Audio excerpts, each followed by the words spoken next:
In a quiet, sunlit village where wheat fields turned golden under the morning sky and the stream mirrored the moonlight at night, lived a simple man named Samir. He was a kind shopkeeper whose little grocery smelled of spices, soap, and peace. In the evenings, a small oil lamp glowed at his counter, and his gentle voice floated through the soft air as he spoke politely to his customers. Samir's world revolved around one person, his daughter, Ayra. Ayra was not strikingly beautiful, in the way stories often tell, but there was something more enduring in her, a calmness that rested in her deep light brown eyes, and a quiet smile that could soften the hardest heart. Her long, silky hair often fell across her face as she worked, and she would push it back with her wrist, never pausing her chores. There was no decoration, no jewelry, yet her simplicity carried a kind of grace that no adornment could match. Villagers often said, "Ayra may look ordinary, but she is beautiful from the heart." Samir's first wife, Ayra's mother, had passed away when Ayra was very young.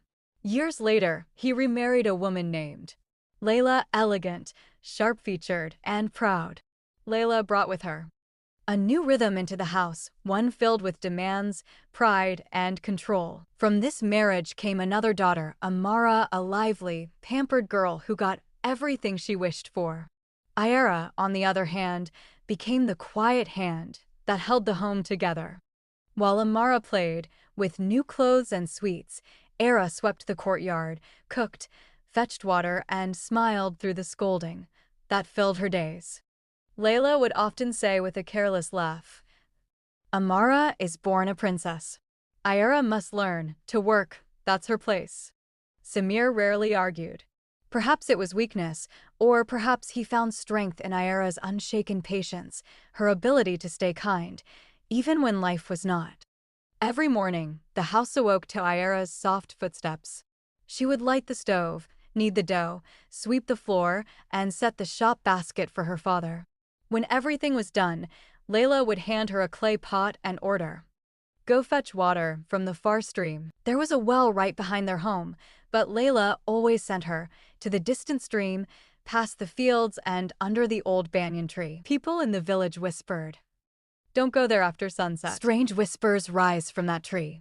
But Layla would laugh. "These are old tales for children. She's lazy, that's all. Let her learn through work."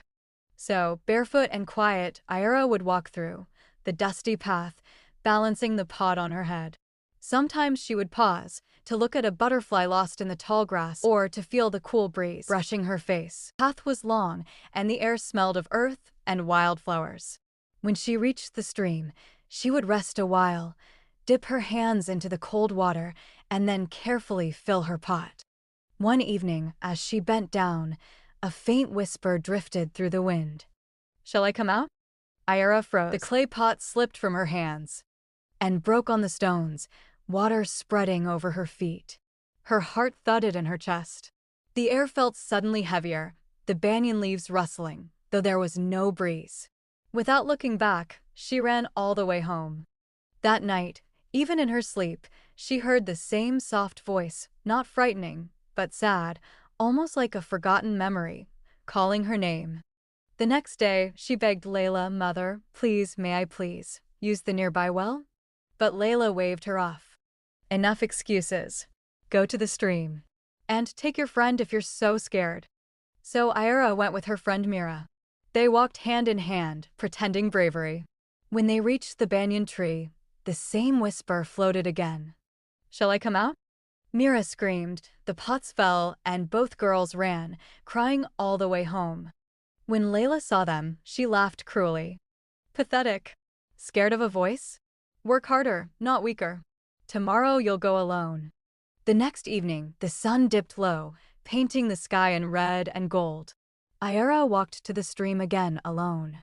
Her heart beat fast, but there was something stronger now, a quiet determination.